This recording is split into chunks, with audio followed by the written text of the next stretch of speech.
Okay, we're back. The glue is dried on all of the rings, and I've got the bands taken off of them. As you can see, I made 3 more of the Purple Heart rings because I didn't like the way that the bowl was going to be shaping up.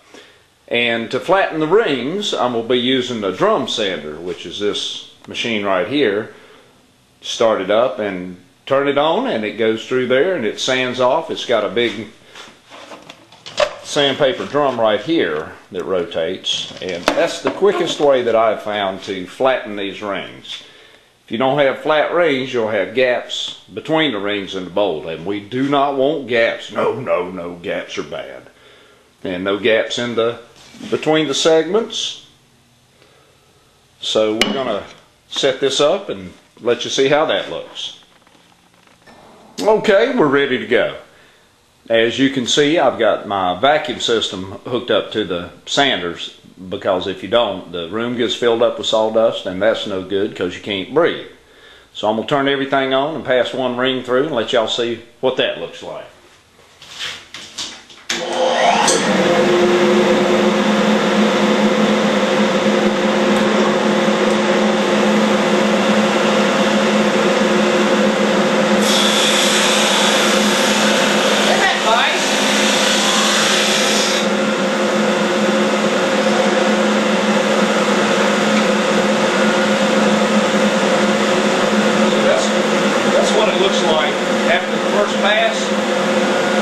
Consecutive pass after this will flatten it even more, then I'll flip it over and do the other side. So after I get them all done, we'll come back again. And we'll make them march again too. Okay, we made short work of that. The rings are all flattened, and we're ready to start rolling down to the glue up department. Another glue up. Well, it's the same area, but it's a different device that I'm going to use for gluing up. So we'll just see if we can get them started. 1, 2, 3, 4. 1, 2.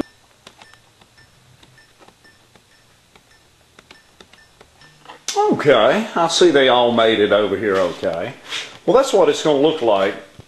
It's going to be a lot smoother than that, but when I put my clamp on the top of it, clamp down on it, it'll pull out any gaps that may be in there. It's a nice contrast between the chestnut and the Purple Heart.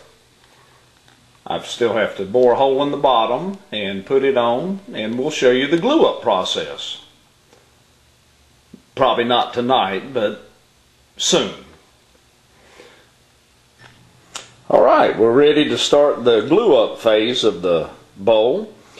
As you can see, I've alternated every other ring with wormy chestnut, little wormies, and Purple Heart.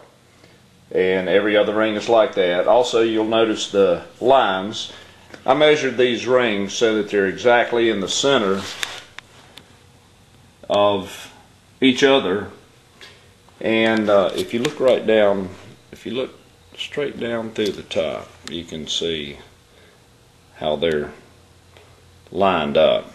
Every other point is exactly the same as the following one, and then the base is in the dead center of the bowl. You'll notice that I bored an exact 1-inch hole in the base, and you'll see what that's for later. And also I cut a 1-inch plug out of the Purple Heart.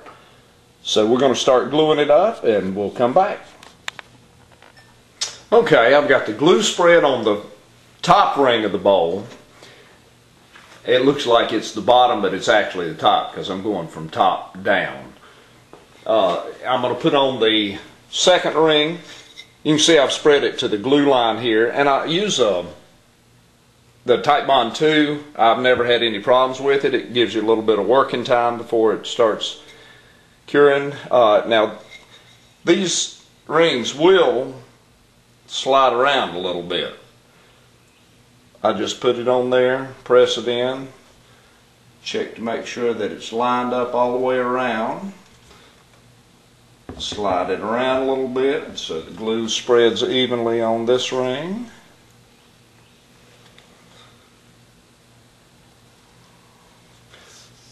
and then we put the next glue on. It may not come out exactly on the lines, but you want to try to get it as close as you can to them.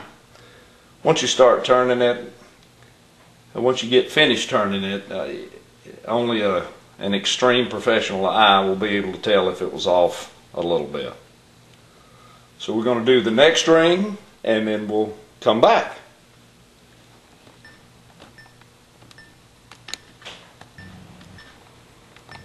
Okay, everything's glued up. What I'm going to do now is slip this block of wood over top of the threaded rod. I'm going to put the nut on it, tighten down. That will clamp all of this together, and hopefully it won't come apart while I'm turning it. No, it ain't going to come apart. That Titebond's really good glue. But we're going to go ahead and tighten this down, and we'll come back and show you the final result.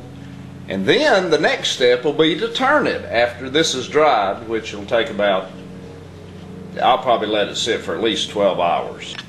Okay, we've got it all glued up, tightened down. The glue squeeze out. I'll clean that up with just a wet cloth. Let this sit, and then tomorrow we'll do the final phase up. See you then.